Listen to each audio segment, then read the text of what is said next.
दोस्तों नमस्कार, मैं पारसपाल जय मां डेयरी से। दोस्तों हम मुगल सराय के पास में एक ऐसे डेयरी फार्मर के यहाँ आए हुए हैं जो इनके यहाँ लगभग जो है कि 50 छोटे बड़े मिला करके जानवर हैं और एक से बढ़कर एक जानवर हैं। और इनका शेड का डिजाइन और इनके भैंस को देखने के बाद लगता है कि हम पंजाब आए हुए हैं। तो शुरुआत में सर से हम परिचय करेंगे कि ये स्थान क्या है, आपका नाम क्या है? सर आपका नाम क्या है और ये कहाँ पे आपका डेयरी फार्म है? राम अवतार यादव मेरा नाम है। रौना मुगल सराय चंदौली के अंतर्गत आता है। अच्छा, ये राम अवतार यादव, सर इनका नाम राम अवतार यादव है। सर आपके पास कितने जानवर हैं और ये आपका दूध किस रेट पे बिकता है? हमारे पास टोटल 70 जानवर हैं, जिसमें 10 गाय हैं, बकिया सब भैंस हैं। दूध भैंस का 60 रुपये लीटर जाता है, गाय का 50 रुपये लीटर।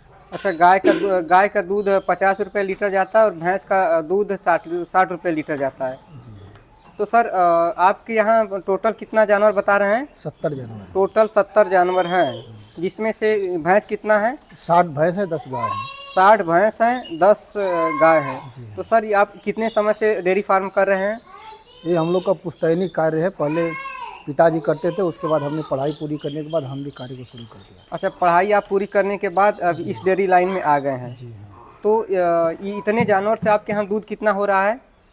लगभग 3.5 कुंटल सुबह होता है, 3 कुंटल के आसपास शाम को होता है। 3.5 क्विंटल सुबह को और शाम को 3 क्विंटल के आसपास होता है। जी हाँ। और तब तो सर आपको अच्छा खासा बेनिफिट होता होगा।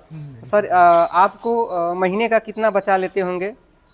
सब खर्चा वगैरह काटने के बाद 1,40,000 50,000 रुपये बचा लेते हैं। अच्छा, खर्च काटने के बाद 1 लाख से 1.5 लाख रुपये आप बचा लेते हैं। सर बहुत अच्छा काम कर रहे हैं।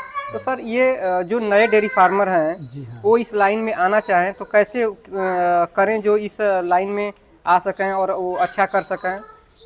पहले कम पशु से स्टार्ट करें कार्य को, फिर धीरे धीरे अपना देखते हुए अनुभव के अनुसार कार्य करें तो अच्छा होगा।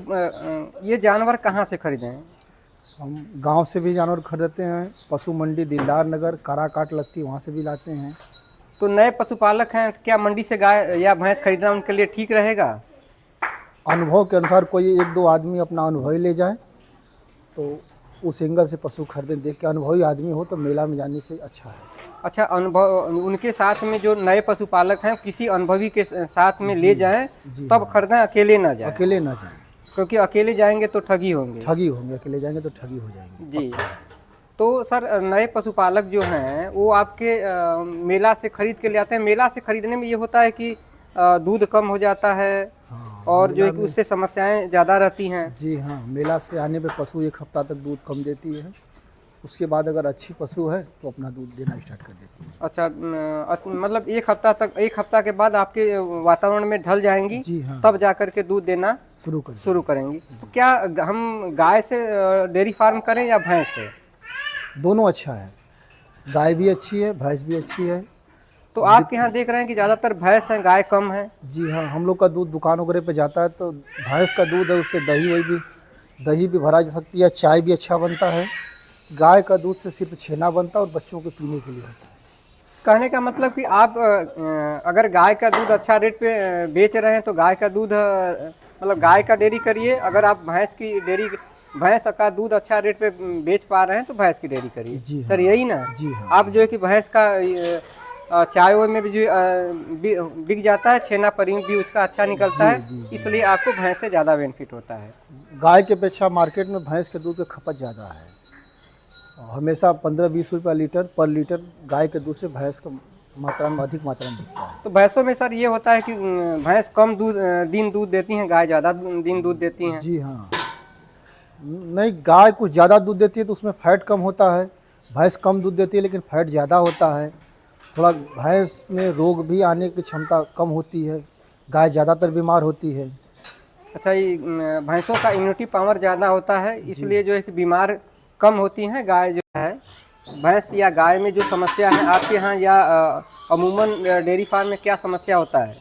गाय में सर समस्या ये होता है कि क्रॉस कराने में एक बार में जल्दी नहीं रुकती है, 2 बार 3 बार क्रॉस करना। भैंस में समस्या कम होती है। एक बार सीमन चाहे भैंसा से अगर क्रॉस कराए तो शायद ज़्यादातर रुकने का चांस होता है। गाय में रिपीट का समस्या ज़्यादा होता है, भैंस में रिपीट का समस्या कम होता है। बीमारियों में सर भैंसों में ज़्यादा बीमारी रहता है या गाय में? गाय में ज़्यादा बीमारी रहता है। क्या गाय में कौन सा बीमारी आपको ज़्यादा लगता है? थनैल वगैरह की समस्याएं ज़्यादा आती है, मिल्क फीवर बुखार वगैरह ज़्यादा गाय में आता है। भैंस में सब समस्याएं बहुत कम होती है। तो सर अगर जो है कि गाय को थनैला वगैरह होता है तो क्या करते हैं उसके लिए? उसके लिए बहुत सारी होम्योपैथिक वगैरह दवा है, और उसके बाद उसका साफ़ सफाई पर भी ध्यान दिया जाता है। अंग्रेजी भी दवाई कई छुआती दिया जाता है। तो सर हमारे जो नए डेयरी फार्मर हैं, जो वो नए लोग हैं जो डेयरी करना चाहते हैं, उनके लिए क्या कहेंगे जो उनके लिए कुछ आसानी हो, अच्छा से डेयरी फार्म कर सकें? दोनों अच्छा है, गाय का भी कर सकते हैं, भैंस का भी कर सकते हैं। कैसे करें?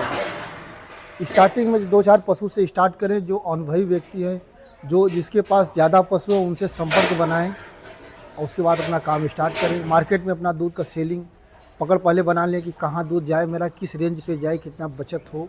इस एंगल से किया जाता ज़्यादा सुपर रहता है। उनके लिए एक सबसे बड़ी अच्छी बात है कि चारा पर विशेष ध्यान दें। अगर हरा चारा मिले तो ज़्यादा बेनिफिट है। हरा चारा खिलाना जरूरी है, बहुत ज़रूरी है। दाना में सर क्या आप खिलाते हैं? कृषि पालक का फीड भी खिलाते हैं उसमें? कृषि पालक का फीड, कृषि पालक का फीड का रिजल्ट कैसा रहा? बहुत सुपर रिजल्ट है, बहुत अच्छा है। सबसे अच्छा रिजल्ट इसका है कृषि पालक का। अच्छा, कृषि पालक का फीड खिलाया जाए तो उसका रिजल्ट बढ़िया मिलेगा? बहुत बढ़िया मिलता है। इससे बार बार पशु हमारा प्रेग्नेंट हीट में नहीं आता है। एक बार हीट में आया तो फिर उससे रुक जाता है। शरीर में भी बदलाव आता है, दूध में भी फैट भी अच्छा आता है, दूध भी ज़्यादा देती है पशु। ठीक है सर, धन्यवाद। दोस्तों, इस फार्म का हम लोग विजुअल के माध्यम से देखते हैं इस फार्म को।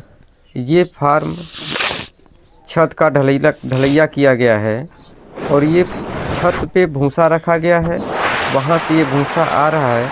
और इस समय शाम का समय है, जो इन भैंसों को चारा दाना करने का समय है और इनको चारा दाना दिया जा रहा है। ये भैंस हैं, एक से बढ़कर एक इस डेयरी फार्म पे भैंसें हैं और ये अनुभवी डेयरी फार्म है। सबसे बड़ी खास बात ये है कि ये डेयरी फार्म महीने का 1.5 लाख रुपया बचा ले पा रहे हैं। तो डेयरी फार्म से 1.5 लाख रुपये मंथली बचा पाना ये डेयरी फार्मर के लिए अच्छी बात है।